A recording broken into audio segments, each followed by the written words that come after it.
I bought these 3DSs from eBay and I want to see if I can still make money flipping repaired 3DSs in 2025. I started by repairing old 3DS XLs back in 2020 all the time, but it has been a little while since I tried flipping. This 3DS was listed for £139, but it has a lot of issues: scratches on the shell, yellowed screens, and a scratched lens, which isn't an easy fix. When I bought these 3DSs, I had to pay £25 each as custom tax. And to make sure that doesn't happen, I had to pay a bill of £84. But shipping was free, so the total cost for this 3DS was £164. And I'll be adding all parts that we use and tallying it up at the end. I did check it out a little bit when it arrived. I didn't want to leave any part unnoticed. You want to check the charge port, game slot, buttons, and camera so we can make sure it is fully functional. The seller was right about all the scratches and stains. The shell and buttons look absolutely terrible on this console. And also you want to check battery condition. Battery can become inflated, which can decrease your 3DS's battery life, and you don't want your 3DS exploding. And the battery is right below here. Looking at this, oh my god, this is disgusting. What is this?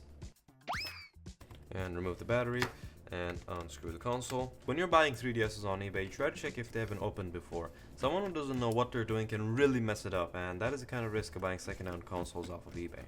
And here we go. Oh my god, this looks disgusting. There's like mud and dirt everywhere, and the liquid damage indicator is pink, and I can see some rust on the bottom screen. I mean, this is not what you want to see when you open up a 3DS. This is, oh my god, this is so disgusting. And we're going to unscrew the console.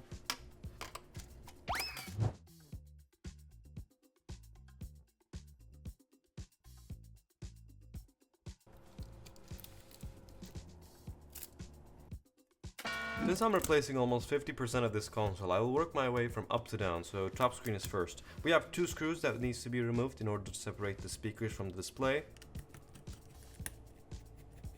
And we're just going to fold the speaker cable down and remove it.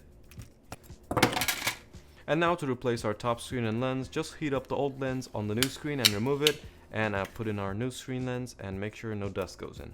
There are very good replacements for this dark blue lens, which I wish the other models had, and these cost me about $1 each, so you literally erase scratches with only $1.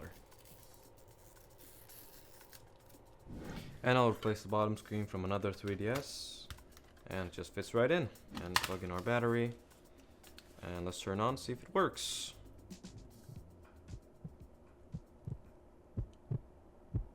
And yes, we have successfully repaired the first 3DS, but we do have to replace the outer shell as well. Make sure to replace the camera filters on the top shell, and we need to use the heat to change the serial number, which is a great way.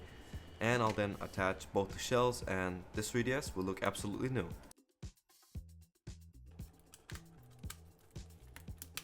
And I've finished the repairs, and this 3DS looks nothing alike what it was an hour ago.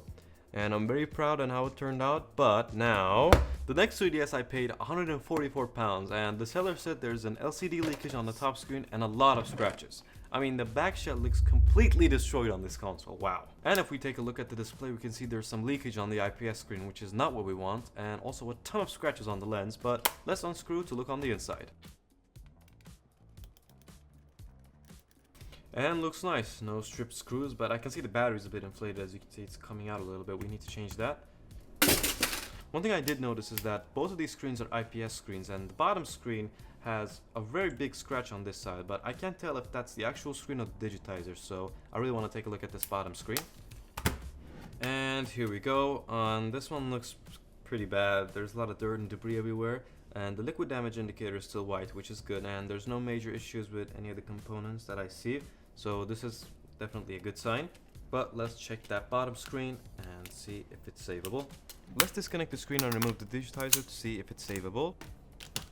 And the screen looks good. I will just add a new digitizer onto here and it should be good. Moving on to the top screen replacement, I'll just add a new screen and lens as before. I do not recommend buying the gray new 3DS XL to repair due to you cannot find the replacement for the dark glittery lens. So it looks a bit uneven on the screen, that's why I don't like repairing the gray ones, but I couldn't resist the good deal.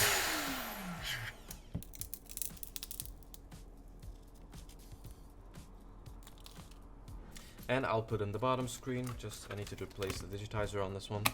For the digitizer, pretty easy to find replacements. They cost me about $4 to $5, but the feel on the screen is a little worse for the third-party ones, so be careful on those when replacing digitizers. And I'll just place this right in. I've also replaced the entire shell on, and now let's plug in the battery to see if it works.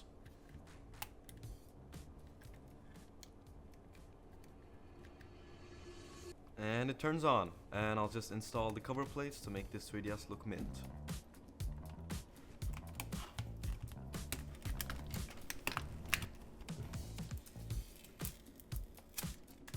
I've tested everything in this 3DS and it is mint and in fully functional condition. These two were not good purchases by me since there were so many faults, but maybe our luck will turn around. This is the last new 3DS XL. It was listed for £158 with free shipping, so I pulled the trigger. I didn't see any visual damage to the console, and having it now I feel really great about it. The only thing I can see are scratches and marks on the inner, top and bottom shell, which can be easily replaced. And I'll just unscrew the console. And we just need to replace the inner shell. I'll do that by detaching the hinge. And also you need to be very careful not to tear these cables. Then I'll just put in the new shell. And the hinge seems to be working, so it's great. And I have to transfer all the buttons and pads from the old shell, which is a bit annoying when replacing shells, but comment below if you ever replaced your 3DS's lens or shell. Maybe after this video you can.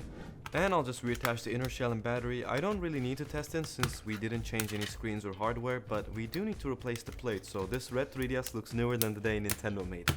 As before, I'll change out the filters and attach the top shell. There are many types of third-party shells on the 3DS, but some of them aren't great, so be careful when buying these. And put on the bottom shell.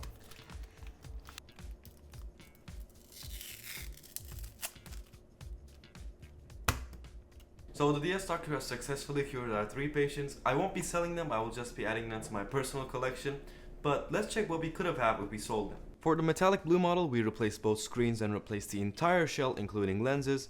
And this cost me about £164, repairs £55, and the average use price is £275, which gives us a profit of £56. The grey one, we also replaced the entire shell and the top screen including both lenses. It cost me about £169, repairs £45, and the AUP is £280, which gives us a profit of £66. The red one, we only replaced the outer plates and the inner frame. It cost us about £183, repairs only £8, and the AUP is £280. which gives us an estimate of £89 of profit. So in total, we have made about £200 from 3 Nintendo 3DS's. You can definitely make money doing this in 2025, and I hope you guys found this video useful, and comment below if you would like to see this experiment on another console, and I'll see you in the next video.